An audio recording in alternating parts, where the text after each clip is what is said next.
I've set myself the challenge of getting most of my food from this little plot of land in just 1 year. Jesus. Right as hands. And in my first 2 months, I've put a lot of hard work in on the land. Let me grab some of this silver bait. So I reckon it's time to get off the land and see what the oceans hold. My name is Matthew Evans. I was Sydney's most feared food critic. Now, I've given up city life and moved here to country Tasmania. I've always dreamed of producing my own food so I can know and trust what I eat. The only problem is, I don't know how to chop wood, I don't know anything about growing plants, and I have absolutely no idea about rearing animals. But I do know how to eat.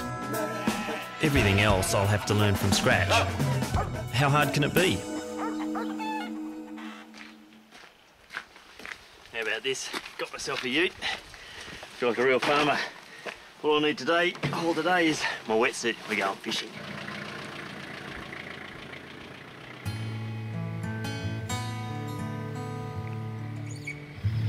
My mates, Nick and Ross from Bruny Island, have been helping me settle into the Tassie lifestyle, and both being avid fishermen, they promised me a seafood adventure, and it starts on a moonless night. There's a strip of water called the Channel, Dontracasta Channel, between where I live and Bruny Island, and it's teeming with life. Squid, flathead and flounder are the three big things to get down here, and hopefully flounder tonight. Flounder feed on the soft, muddy seabed of shallow waters like these. Oh, what's that? And on a dark, still night, by shining a powerful flashlight underwater, you can catch them resting on the bottom, and with a bit of skill and luck, spear them. There's one. You see it? Sort of. It's okay. Stay with me, Rossi. Stay with me. Got him. Grab the punt. Grab the punt.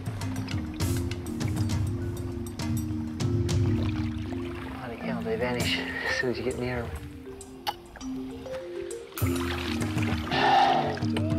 First one. Well done. Strangely satisfying.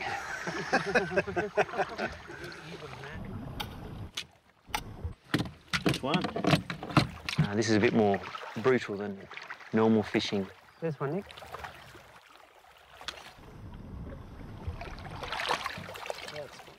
This feels much more primeval to hunt with a spear. There you go. Ooh. That's good. Well done. You took him. Big Ooh. We've been out probably nearly 2 hours.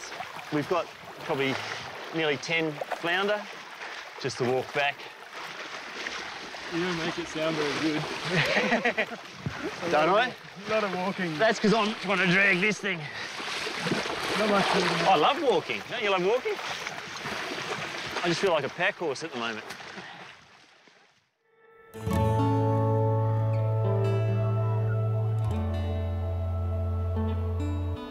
It's 7 a.m. and last night's catch is being turned into a fisherman's breakfast. Give it a hit with a bit of lemon around it. Sizzle. Sizzle that. With a dash of salt, pepper and fresh butter. Oh, it's so fresh, isn't it? This is incredible. Floundering is only the first part of the adventure. Nick has lined up an old-time fisherman to take us to sea. What's the story, Nick? What's with the fishing trip? Hook up with Murray and then very early heading down, straight down the channel basically to Research Bay, and maybe on the way try and get some flathead. There might also be some squid down there still, which would be good. And can we cook on the boat? Or? Well, but I thought we might have a fire on the shore. If the weather's looking great. Sleep on the boat, and then the next morning head out at dawn and head further south. That'd be tuna country. Great. If we're unlucky, we'll catch a seal. Oh, God. Who's bringing the rum? I will. You're on rum duty? I'll do rum duty. All right. But before we can hit the high seas, there's a seasonal tradition that just won't wait. It's the end of summer and the last of the tomatoes are fat with flavour, ready to be turned into passata to see me through the winter months.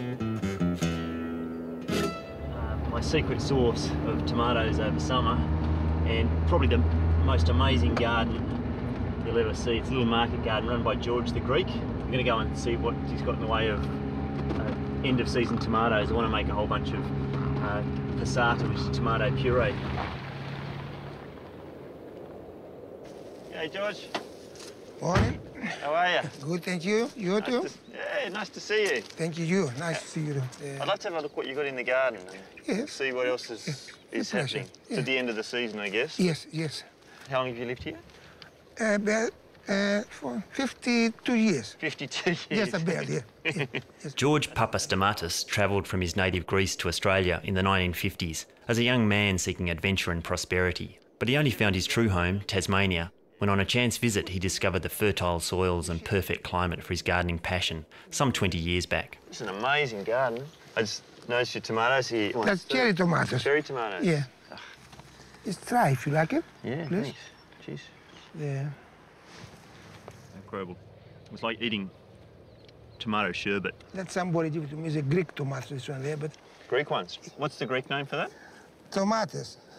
Tomatoes. Yeah. No. Yeah. Tomatoes, yeah. Tomatoes, really? Yeah, tomatoes, yeah. In Greece, they must make a tomato sauce as well, do they? Yes, They have a name for it? Salsa. Salsa. Salsa. Yeah, okay. Yeah. And just snap them off? Yeah, like that. That's beautiful.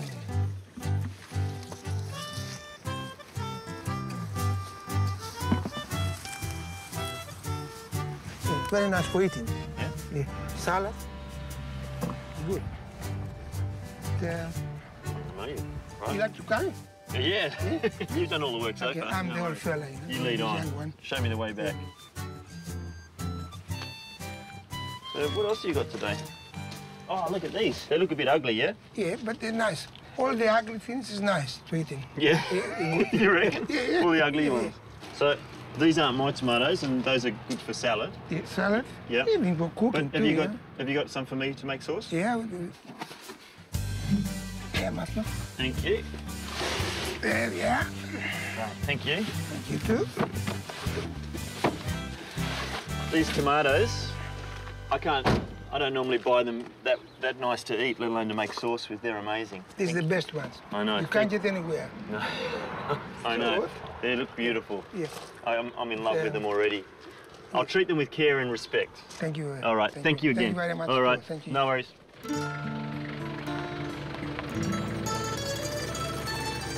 G'day, guys. Hello. Thanks for coming. I can't wait to get into this. Passata making is traditionally a festive occasion that brings together extended family to preserve the surplus summer tomatoes.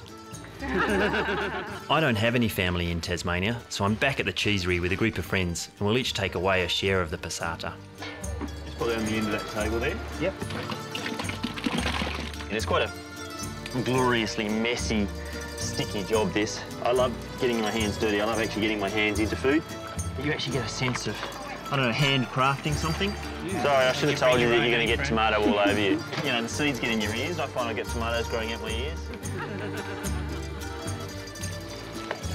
This stuff will make soups, pasta sauces and braises all through winter, long after the tomato season has ended. We've just filled the first bottle. Just gorgeous. We've earned ourselves lunch. Ross's wood-fired pizza spread with olive oil and passata, and mussels plucked from a nearby shoreline, also rich with our fresh tomato sauce. Something about that. Oh, that's good. That sauce is amazing. This passata goes really, really well with seafood, as you can tell from these mussels. Well done, guys. Thank you. How many bottles we do? Didn't do a count. 2 big pots worth. 2 pots worth, which is more than one. Good work. How would you? Want some pizza? Thank you. With the taste of summer now bottled for winter, it's time to divide the spoils. Let's say this one. Cool.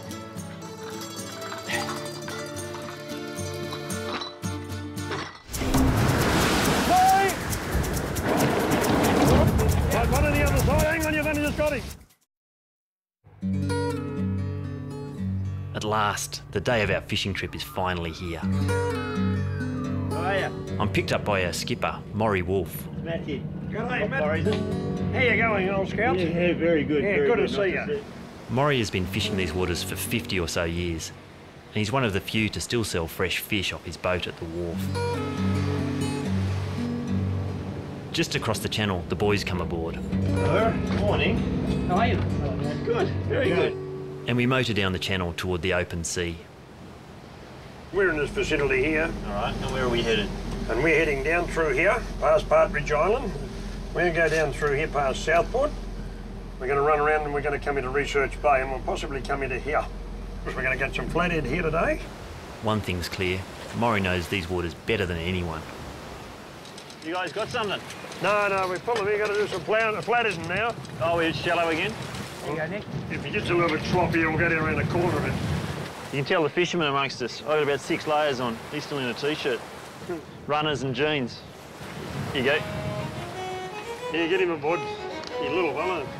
Very disappointing fishing. Took about 6 seconds. Cheers, mate. But your line's still running out, okay? Okay. Woohoo! Oh, he's a better one. He's a good one. Hey! Hey, Nick. Oh, he's a better one. Where's the other one? Snap. Boys? It's on for young and old. The fish are practically throwing themselves at us. You can use it. Oh, yeah, he's all right. Put me in the white bin there. He's a better one. That's a good one. Might be quite decent, Nick. Weed. I don't know what it is. I think it's just weed, Maury. Feels very heavy and not very lively. And just as the flatheads start to dry up, Oh, squid. Big squid. Oh, all of a sudden we're pulling in squid. he's a good one too. He's a beauty. Push a bit of that ink out of him. See, Yeah. he's pushing it out. Yeah. Righto, that's got him. Up he comes. This is all right. Few flathead, few squid. How many you got there, Hatto? Yeah, hey. Nick's got one by the look. Yeah, mine's bigger than yours. Yeah, what about your squid? Yours is huge by the look of it. Oh, I've just got a very bendy rod, that's all. You're on? We're all on. Yeah, Ross is joining in the party. I think he's on 3, isn't he now? There we go. Plenty for dinner. And if you've never had fresh squid, like pure, fresh from the ocean squid, it's the most unbelievable experience compared to those little rubber tyres that they crumb and sell as calamari in RSLs around the country. Look at this place. Isn't it gorgeous? So this is Research Bay. This is Always it. wanted to come here. Yeah. This is our home for the night. It takes my breath away.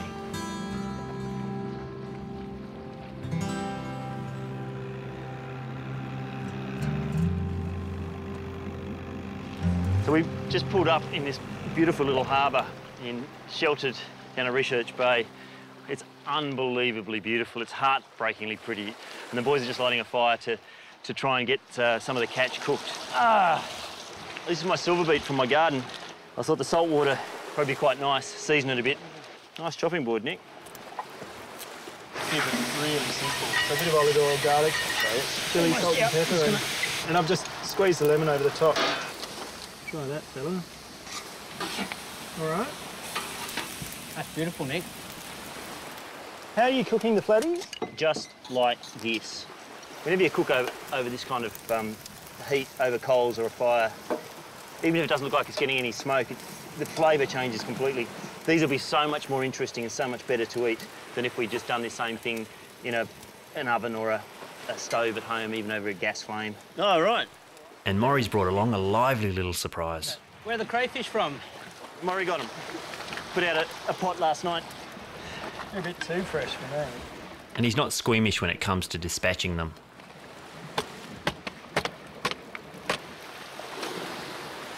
Cheers, buddy. All right. We serve everything with a tomato passata, which I've warmed up with a little ginger, mustard seed and garam masala. Looks fantastic. Nice and Tassie Chardonnay. Good fishing, boys. Yeah, let's do it. Thank you, Maury. You know how much of my life I've been dying to get into this kind of experience? Now what are you going to do? There's always Everest. Oh, that flathead. Pretty good. It's choice, isn't it? That's insane. That's fantastic. I don't want to brag, but have you tried my silver beet? Yeah. Is this the first thing out of your garden? This is the first thing that I've actually gone to the trouble of planting and then harvesting. Well done. Cheers to you. Thank you. Good. Hey, one switch one here. Oh, yeah? Yep. You? Yep. Over there. You know you're living. I thought I'd had lobster, crayfish before, but here, in this location, water from, crays from this water cooked on that fire, I've never had anything like it. It's bloody amazing. Boys, That's the anyone view. want to drop a lemon? I don't think I do, mate.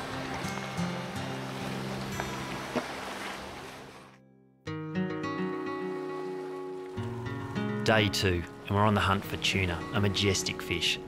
They're the Ferrari of the sea, super fast and sleek, but unlike a Ferrari, they taste great. The morning starts peacefully, but the barometer doesn't lie. Our barometer's on 29.40 now. Anything below 29.50 is going to blow for a week. And sure enough, soon we're being punished by 4-metre swells and driving rain. I'm cold and wet and occasionally terrified, and as the hours go by without even a nibble, I'd rather be anywhere else. But Nick is sure the tuna are just one stomach-churning pass away. This has to be the last time. But then, our luck changes. Fish! Fish! Just keeping pressure on. Yeah, there he is, I can see him there. Keep going. Yeah, come if he wants to come. Bloody hell. Well, where's the hook stick? Yep. You've got to get him in the head. Get it on him. Right, one on the other side. Hang on, you've only just got him. Give it here, mate. Oh, I'm trying to give it a lift with this. I think. You right? Yep. There he is. You got him? Hang on. Righto, up here. Oh, I want up here. Unlike most fish, tuna is warm-blooded, and to keep it at its best, you need to pump the blood out as soon as it's caught. But only for a minute. Yeah. Hold on, fella. Hold on. Glad to have someone on board. Just knows what you're doing, eh? It's quite gruesome. You pull out, there it is there, that's his backside. Beautiful bluefin, bled for sashimi. What we've just seen is the tuna bled and gutted, and it's exactly the sort of thing you want to have a skipper or a deckhand like Murray here for. It's not something. It's very gruesome. It's not something I want to be doing myself first time. That's for sure. It has to be done really quickly, and it has to be done on the deck before you go out fishing again. You know when you go and buy a fish and you go, I want $25 a kilo. Anytime anyone wants to charge you 30 bucks a kilo for wild caught fish, think of this. It's insane. It's cheap. Did you see any professional fishermen out this morning? No, because they know better. Even Maury reckons it's time to call it a day.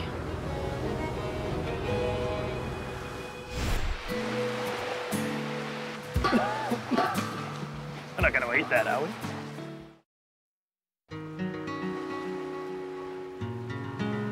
The tuna I caught has been on ice overnight, just long enough for a warm-blooded fish to be chilled right through. Lucky not to be washed overboard, to be honest. So it's the perfect time for Nick and I to show off our sashimi skills.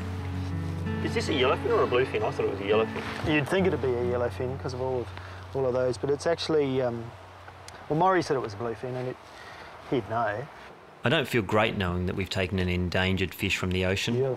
Beautiful. But I've heard that Tasmania's annual recreational catch is about the same as a commercial boat can take in a single day. Wow. Look at that. Right. Okay, there's a bit of There's sashimi. Yep. I'm sure they'd take at least 2 people to do this in Japan. Well done, mate. Thanks, mate. We can only eat so much of this fish fresh. Look at these 2 massive fillets that we've got off. So the idea is to eat those as steaks, sashimi. For the rest of it, we're actually going to preserve, and the way you preserve it, it can actually keep for up to a year. You right? Yeah. We're not going to flavour it with anything. We're just going to throw the whole fish in the pot, cover it with seawater, and boil it up. Oh, look at this. It looks gruesome. It'll look even worse soon. The reason why you're doing it outside, even if you're only doing a small amount, this stuff smells and smells.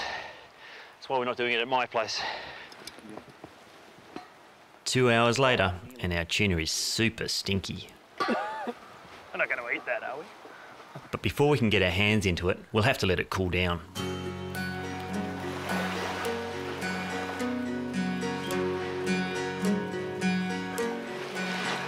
Look at this. Pale, sweet, beautiful meat. Try that. It's so soft. So sweet. Unbelievably good. Already, this tastes So much better than any tin tuna I've ever had. Well, why do we have to put that in a jar? The whole point is you get to enjoy my tuna in 6 months' time. When they're not running. When they're not running, when no one's going out fishing, and the only other option is a tin. Instead of getting the table, let's just use this. Yeah, you reckon? Yep. I'm amazed at how much meat we got off this fish. Put a couple of peppercorns or a bay leaf or even an onion, you know, a couple of rings of onion. We've just done 20 jars. We've probably only used about half the mix, so we'll get another 20 jars and finish the rest tomorrow. But these got to be put in the stock pot, covered with water, and then we'll boil it to sterilise them. Also, it helps to pressure seal the lids.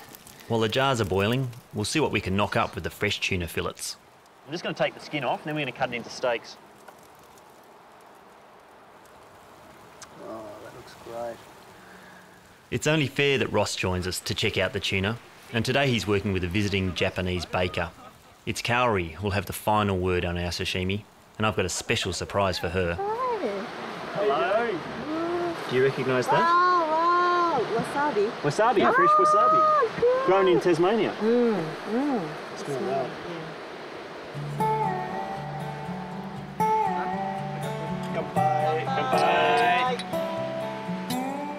Itadakimasu. Itadakimasu. Thank you.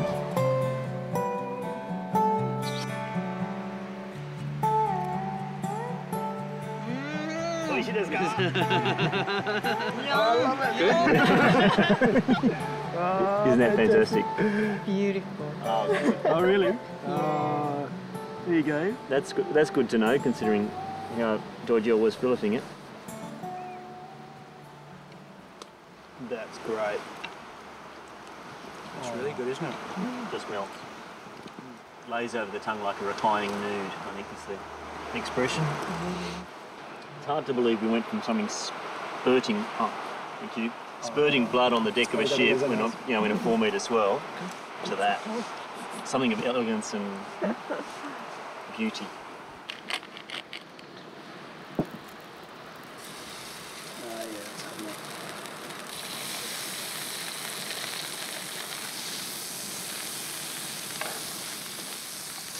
Taking it off in a second, Matt. Just put it on top, just to warm it through. That's great.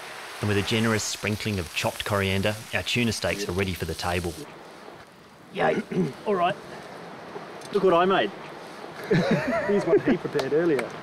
Ross, can I Thank you very much. tuna you? Thank you. It's a bit light on protein as well, isn't it? Yeah. Good? When you get back to Japan, just tell everybody this is what we do all the time. Oh. Yeah. What Nick's done is just sear the outside of the tuna. If you have a look here, you can actually see it's barely cooked. We've got caramelised flesh on there, but it's actually pretty much a raw fish in the middle. It's just the way this fish should be served. This is unbelievably good. I didn't know what I was doing when I went out fishing. The last time I went on a boat, I got seasick on a lilo.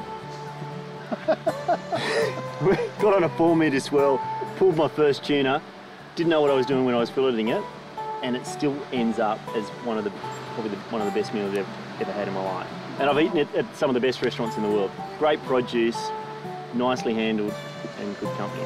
Kanpai. Kanpai.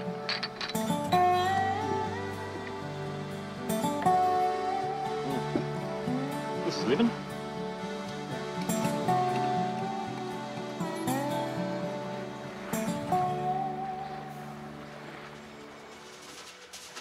Next time, I sample Tasmania's bountiful apple harvest. This is the kind of apple you dream of buying. Just fantastic, isn't it? Bit more. And my mum comes to visit to give my new life the seal of approval. That much sugar. Till your mum says stop. Will you breed with the pigs? No, I'm going to get a boy to do that.